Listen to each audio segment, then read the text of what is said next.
अब हम आज देखते हैं फ्रीक्वेंसी डोमेन फिल्टर, जिसमें हम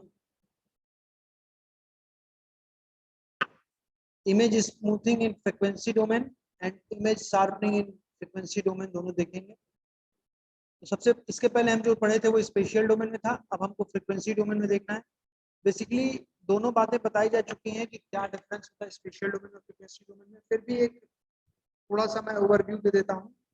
स्पेशियल डोमेन में बेसिकली क्या होता है, कोई आपका इनपुट इमेज होता है, उस पर हम मास्क अगर कोई होता है, मास्क के साथ उसको पिक्सल वाइज मल्टीप्लाई करते हैं और फाइनली हमको इन दोनों की हेल्प से हमको फाइनली आउटपुट मिल जाता है। देखिए g of xy is equal to f of xy which is input image, which is an input image, and h of xy is a mask। दोनों को जब हम मल्टीप्लाई करते हैं तो सिंपली हमको क्या मिल जाता है, आउटपुट इमेज मिल जाती है। स्पेशल डोमेन में ये हम करते आए, बहुत सारे हमने एग्जांपल बताए, न्यूमेरिकल बताए। बट फ्रीक्वेंसी डोमेन में क्या है कि हमारा f of uv g, मतलब कोई भी इमेज होगा उस पर हम पहले कोई ट्रांसफॉर्मेशन टेक्निक अप्लाई करेंगे, जैसे discrete Fourier transformation, discrete cosine transformation, जिसको मैं पहले बता चुका हूं ऑलरेडी। क्या होता है डिस्क्रीट फोरियर ट्रांसफॉर्मेशन, क्या होता है डिस्क्रीट कोसाइन ट्रांसफॉर्मेशन, कैसे करते हैं, क्या करते हैं, ये सारी बातें डिटेल में पहले ही मैं बता चुका हूं, पहले के लेक्चर में बता चुका हूं मैं। तो फ्रीक्वेंसी डोमेन में क्या करते हैं, किसी भी इमेज में पहले हम ये कोई भी ट्रांसफॉर्मेशन, सपोज हम डिस्क्रीट फोरियर डीएफटी भी अप्लाई कर सकते हैं, डिस्क्रीट कोसाइन डीसीटी भी अप्लाई कर सकते हैं, और अप्लाई करने के बाद देन हम ये देखिए हमारा है एफ ऑफ एक्स वाई, ये हमारा ट्रांसफॉर्मेशन के बाद है इमेज। उसके बाद एच ऑफ यू वी, यहाँ पे भी मास्क होता है, उसके साथ हमने मल्टीप्लाई किया और हमको जी ऑफ यू वी मिला, जो कि हमारा ट्रांसफॉर्म्ड आउटपुट इमेज है। फिर इस जी ऑफ यू वी का हम क्या करते हैं, इनवर्स ट्रांसफॉर्मेशन निकालते हैं, हमको फाइनली ओरिजिनल इमेज मिल जाता है। जैसे देखिए यहाँ पे G of U V equal to F of U V transformed image, H of U V mask, और फिर जी ऑफ एक्स वाई जो फाइनल आउटपुट है एफ इनवर्स हो जा रहा है F of U V into H of U V equal to transform function, transfer function या transformation function, transformation इस पे अप्लाई कर, मतलब इसको लेकर ट्रांसफॉर्म करके इसमें चेंज किया जाता है। इसमें बेसिकली क्या कहता है फ्रीक्वेंसी डोमेन में, कोई भी इनपुट इमेज है उस पर हम सबसे पहले कोई ट्रांसफॉर्मेशन टेक्निक अप्लाई करते हैं, देन उस पर हम जो भी प्रोसेस करता है मास्क के साथ वो हम करते हैं, फिर हम उसका इनवर्स ट्रांसफॉर्मेशन भी अप्लाई करते हैं, फाइनली हमको ओरिजिनल इमेज मिल जाता है। अभी हम स्टेप्स देखेंगे कैसे फ्रीक्वेंसी डोमेन में कैसे क्या होती है। So the filtering process can also be performed in frequency domain. Frequency domain में भी filtering process apply होता है, and frequency domain filtering process is based on image transform. Frequency domain में filtering का process होता है, ये image transformation पे depend होता है। Frequency domain filters are used for smoothing and sharpening of image by removal of high or low frequency components. Basically जो frequency domain filters होते हैं उसमें भी हम इसको यूज करते हैं, इसमें भी हम स्मूथिंग और शार्पनिंग करते हैं। क्या करते हैं स्मूथिंग और शार्पनिंग में, बेसिकली इसमें हाई फ्रीक्वेंसी कंपोनेंट और लो फ्रीक्वेंसी कंपोनेंट दोनों को रिमूव कर देते हैं। जब हम हाई फ्रीक्वेंसी कंपोनेंट्स को रिमूव कर देते हैं इसको बोलते हैं, मतलब एक कट ऑफ दे देते हैं, उसके ऊपर की फ्रीक्वेंसी को हम रिमूव कर देते हैं, तो उसको बोलते हैं स्मूथिंग या लो पास फिल्टर। और कट ऑफ के नीचे को अगर हम रिमूव कर देते हैं, उसके ऊपर के फ्रीक्वेंसी रेंज को हम रखते हैं, तो वहां रिमूव किसको किया, लो फ्रीक्वेंसी कंपोनेंट्स को, तो वहां पे उसको बोलते हैं हम शार्पनिंग और high frequency high pass filter. अभी इसको हम डिटेल में देखेंगे। So sometime it is possible of removal of very high और वेरी लो फ्रीक्वेंसी, ठीक है, वही बात है। So next, frequency domain filter are different from spatial domain filter as it basically focuses on the frequency frequency of the image. Basically जो frequency domain filtering process होता है वो स्पेशियल डोमेन फिल्टरिंग प्रोसेस से different होता है। क्यों? Frequency domain filtering में क्या करते हैं हम? फ्रीक्वेंसी को ही हम रिमूव करते हैं, उसी पे फोकस करते हैं। या तो एक निश्चित पॉइंट के बाद एक फिक्स पॉइंट के ऊपर की जितनी फ्रीक्वेंसी होंगी उसको रिमूव कर देंगे या उसके नीचे के रिमूव कर देंगे। ठीक है, तो ये हमारा फ्रीक्वेंसी डोमेन में होगा। ठीक, देखते हैं आगे। So this is the basic steps for filtering in the frequency domain. क्या होता है? सबसे पहले हम कोई इनपुट इमेज लेते हैं, f(x, y) उसकी प्री प्रोसेसिंग करते हैं, फिर उस पे फोरियर ट्रांसफॉर्मेशन लगाया तो f ऑफ uv हुआ। फिर फिल्टरिंग फंक्शन जो होता है h ऑफ uv उसको अप्लाई किया, अप्लाई करने के बाद हमको क्या मिला? f ऑफ uv जो हमारा फोरियर ट्रांसफॉर्म जो भी इमेज में फोरियर ट्रांसफॉर्मेशन फंक्शन अप्लाई करने के बाद जो मिला था वो image into filtering function h of uv, this दोनों को मल्टीप्लाई किया। फिर हम इनवर्स फोरियर ट्रांसफॉर्मेशन अप्लाई किया और फिर post pre processing and finally हमको g of xy output image जिसको हम इनहेंस्ड इमेज कहते हैं वो मिला। इसको हम अभी स्टेप वाइज लिखे हैं और इस पे हम आगे अभी स्मूथिंग और शार्पनिंग के कंसेप्ट को पढ़ने के बाद हम इस पे न्यूमेरिकल भी देखेंगे तो चीजें ज्यादा क्लियर होंगी। ठीक है, चलिए देखते हैं कौन कौन से स्टेप्स होते हैं। Number 1, multiply the input image by -1 पे power x plus y to centre the transform. ये फर्स्ट स्टेप है। इनपुट इमेज में हर पिक्सल पे क्या करते हैं? -1 पे पावर x प्लस y से मल्टीप्लाई करते हैं। क्या होता है ये x, क्या होता है y, ये सारी बातों को हमें न्यूमेरिकल की हेल्प से देखेंगे। Next, compute f of uv। f of uv क्या है? The DFT of image from step 1। जो हमको ये फर्स्ट स्टेप में जो हमको -1 पे पावर x प्लस y से सारे पिक्सल्स में मल्टीप्लाई करने के बाद जो भी हमको इमेज मिलेंगी, इमेज की पिक्सल्स, उस पे हम फोरियर ट्रांसफॉर्मेशन अप्लाई करेंगे। कैसे फोरियर ट्रांसफॉर्मेशन अप्लाई करते हैं मैं बताया था कि अगर मैंने एक एग्जांपल में बताया था कि अगर 4x4 का कोई भी इमेज है तो 4x4 का कर्नल हम यूज करते हैं, उसको मल्टीप्लाई करते हैं और फिर उसके साथ उसका इनवर्स का भी मल्टीप्लाई करते हैं। ये बातें बताई जा चुकी हैं पहले भी, वैसे भी हम आगे एग्जाम्पल में देखेंगे। सेकंड स्टेप हो गया। Then third step, multiply f of uv by filter function h of uv। देखिए ये जो हमने बताया है प्रोसेस, इसी को हमने स्टेप बाय स्टेप लिखा है। प्री प्रोसेसिंग वाला स्टेप ये हो गया, -1 पे x प्लस y को मल्टीप्लाई किया। सेकंड आपका फोरियर ट्रांसफॉर्मेशन सेकंड स्टेप है जिसपे हम फोरियर ट्रांसफॉर्मेशन अप्लाई कर रहे हैं। थर्ड क्या है? f ऑफ uv और filtering function h of uv से मल्टीप्लाई कर रहे हैं। जो यहाँ पे देखिए फिल्टरिंग प्रोसेस अप्लाई किया था f of uv into h of uv। ठीक है, मल्टीप्लाई किया। फिर फोर्थ स्टेप क्या कर रहा है? Compute the inverse DFT of the result in step 3।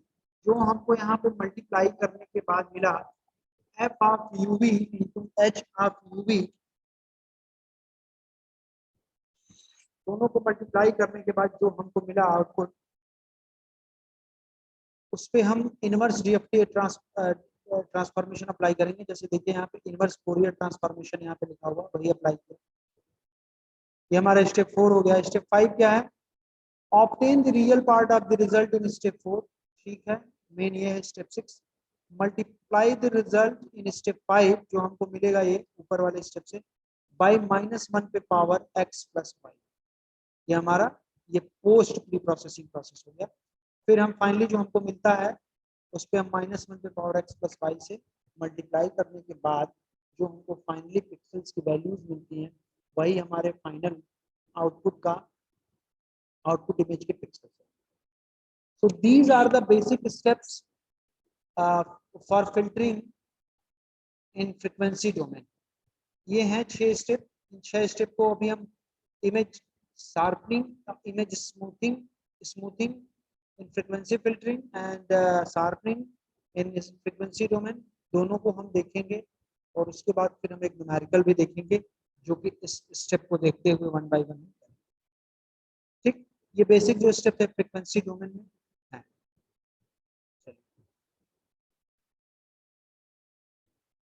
Next हम देखेंगे अब स्मूथिंग फ्रीक्वेंसी फिल्टर या फिर स्मूथिंग इन फ्रीक्वेंसी डोमेन। इसको हम लो पास फिल्टर भी कहते हैं, this is also known as low pass filter. ठीक है, इसको हम लो पास फिल्टर भी कहते हैं।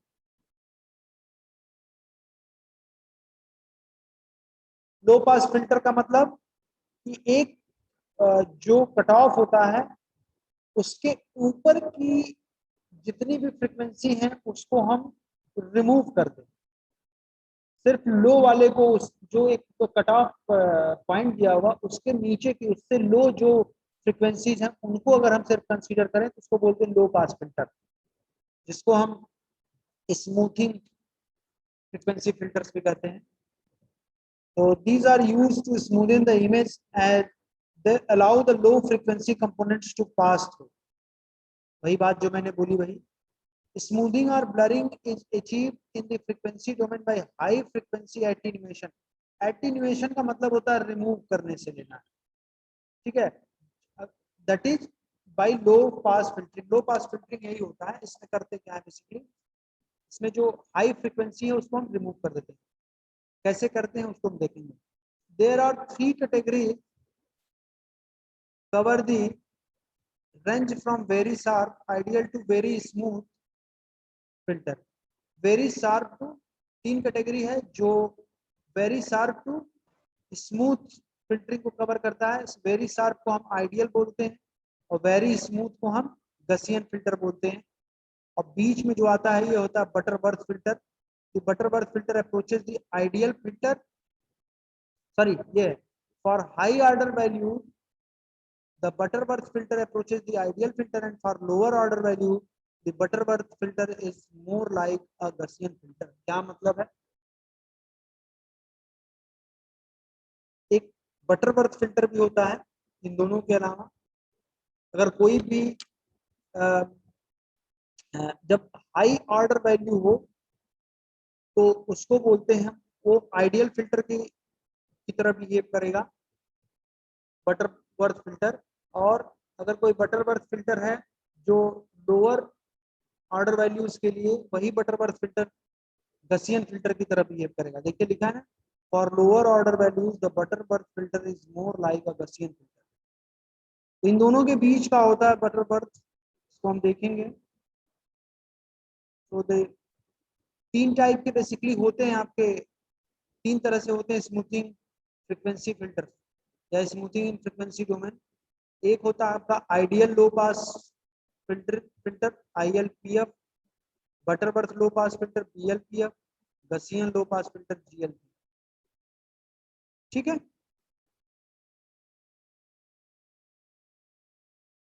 ये हमारा 3 टाइप का होता है, इसको हम देखते हैं। नंबर 1 इज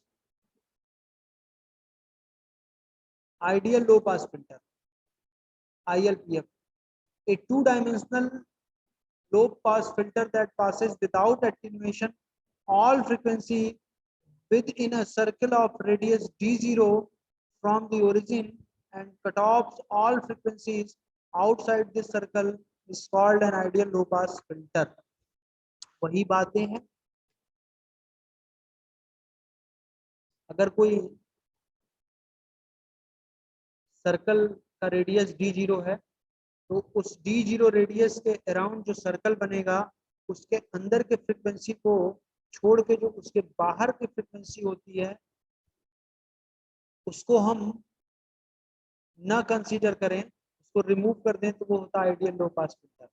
जो हमारा d0 होता है वही क्या होता है, मतलब जो हमारा d0 है, d0 एक पॉइंट दिया गया उसी को कट ऑफ बोलेंगे।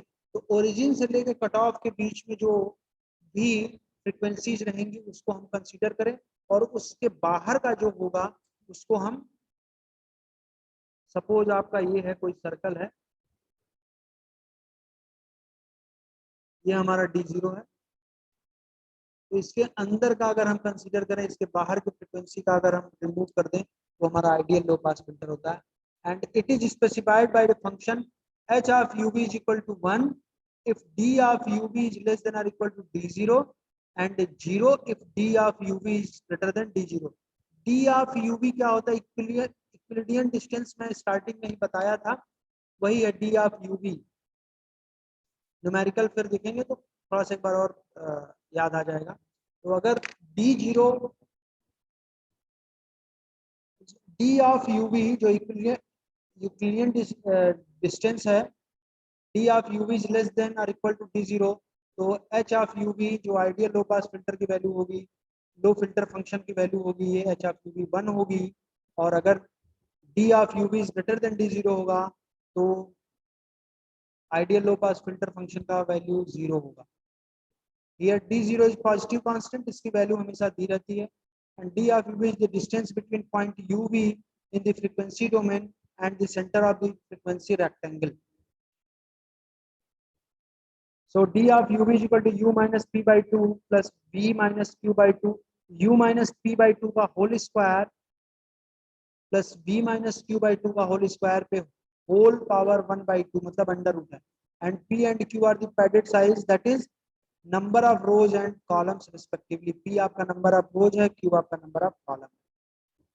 ठीक है, तो अगर नंबर ऑफ रो मान लो 4 है, नंबर ऑफ कॉलम 4 है, 4 क्रॉस 4 का मैट्रिक्स है, यहाँ p बाई 2 करेंगे तो क्या हो जाएगा? 2 आ जाएगा। और यहाँ पे q बाई 2 करेंगे तो 2, 2 हो जाएगा। तो अगर d ऑफ u भी निकालना हो तो किसी एक पॉइंट, किसी एक पिक्सल से जिसका कोऑर्डिनेट u भी है, वहां से हम 2 के बीच में 2 से यूवी मतलब हर पिक्सल से हम डिस्टेंस निकालेंगे, उसका हम न्यूमेरिकल आगे अभी हम देखेंगे। ठीक है, तो ये हो गया ideal low pass filter.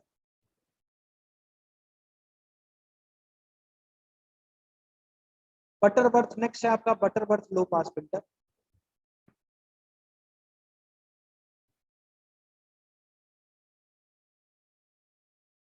Butterworth low pass, the transfer function of Butterworth low pass filter of order n and with cutoff frequency at a distance d0 from the origin, h of uv is equal to, जो हमारा Butterworth filter function h of uv is equal to 1/1 plus in bracket d of uv divided by d0 पे whole power 2n। n क्या है? Order है, order of an image, या मतलब जो भी हमारा मैट्रिक्स होगा उसका ऑर्डर की बात, कितने क्रॉस कितने की इमेज है। ठीक है, देखिए h क्या है? h represent the filter mask, magnitude and range from 0 to 1। If n increases filter becomes sharper but ringing effect increases in spatial domain। if n is equal to 1 no ringing effect exists। क्या होता है इसको अभी हम आगे भी देखेंगे। if n is equal to 2 then ringing is present but imperceptible। ये आपका हो गया बटरवर्थ लो पास फिल्टर का, ये आपका फंक्शन दिया गया है जिसके साथ हम ट्रांसफॉर्मेशन अप्लाई करने के बाद मल्टीप्लाई करेंगे। कोई discrete Fourier transformation suppose apply करने के बाद हम इस फंक्शन से, फिल्टर फंक्शन से मल्टीप्लाई करते हैं और फिर उसके बाद इन्वर्स करते हैं। ये हमारा Butterworth low pass filter. Next आपका है third, Gaussian low pass filter. Gaussian low pass filter in 2 dimensional is given as h of uv is equal to 2 पे power minus d square uv upon 2 delta 2 tau 0 tau sigma, sorry sigma square. ये तो h of uv is the magnitude of 2-dimensional Gaussian mass, its value range from 0 to 1। अगर हम इस sigma को हम d0 ले लें तो हम इसको d0 से रिप्लेस कर देंगे, क्या आ जाएगा? h of uv is equal to e पे power minus d square uv divided by 2 d0 square. ये हमारा गसियन लो पास फिल्टर हो गया। तो हमने ये 3 टाइप के देखे लो पास फिल्टर, एक आपका ideal low pass filter, Butterworth low pass filter, Gaussian low pass filter. ये आपका था आइडियल लो पास फिल्टर, जिसमें सारे क्वेश्चन में हमको D of UV he main है। ये हमको कंप्यूट ही करना पड़ेगा, जो कि हम जब न्यूमेरिकल बताएंगे तो उसमें हम कंप्यूट करना बताएंगे कि डी ऑफ यूवी कैसे सेंटर पिक्सल से हम कंप्यूट करते हैं। डी ऑफ यूवी मतलब सारे पिक्सल्स की वैल्यू लेके हम हर पिक्सल का कुछ ना कुछ कोऑर्डिनेट होगा, उससे हम सेंटर पिक्सल से देख के निकालेंगे यूक्लिडियन डिस्टेंस, पहले बता चुके हैं। ये आइडियल लो पास फ्रीक्वेंसी है। इसी तरह से फिर आपका ये बटरवर्थ लो पास फिल्टर है, जिसका फंक्शन ये दिया गया है। और इसके बाद आपका गसियन फिल्टर है, जिसका ये दिया गया है आपका। हमको करना क्या होता है बेसिकली, कोई भी इमेज होगा उस पर हमको डीएफटी अप्लाई करना होगा या डीसीटी अप्लाई करना होगा, कोई भी ट्रांसफॉर्मेशन फंक्शन। उसके बाद हम क्या करते हैं, जो हमारा अप्लाई करने के बाद जो हमारा इमेज मिला वो उसके साथ मल्टीप्लाई करेंगे, जो भी हमारा फिल्टरिंग फंक्शन होगा, और फिर अप्लाई मल्टीप्लाई करने के बाद जो हमको मिलेगा उस पर हम फिर क्या करेंगे, इनवर्स डिस्क्रीट फोरियर ट्रांसफॉर्मेशन या फिर इनवर्स डीसीटी हम अप्लाई करेंगे। कोई भी जो भी अप्लाई करेंगे, अगर स्टार्टिंग हम डिस्क्रीट फोरियर ट्रांसफॉर्मेशन अप्लाई करेंगे या तो हम यहाँ पे inverse discrete Fourier transformation apply करेंगे। अगर हम डिस्क्रीट कोसाइन ट्रांसफॉर्मेशन यूज किए हैं, यहाँ पे हम inverse discrete cosine transformation use करेंगे। अब ये डीएफटी और डीसीटी क्या होता है, इसके बारे में मैं पहले ही डिस्कस कर चुका हूँ। तो ये आपका रहा स्मूथिंग इन फ्रीक्वेंसी डोमेन या स्मूथिंग फ्रीक्वेंसी फिल्टर।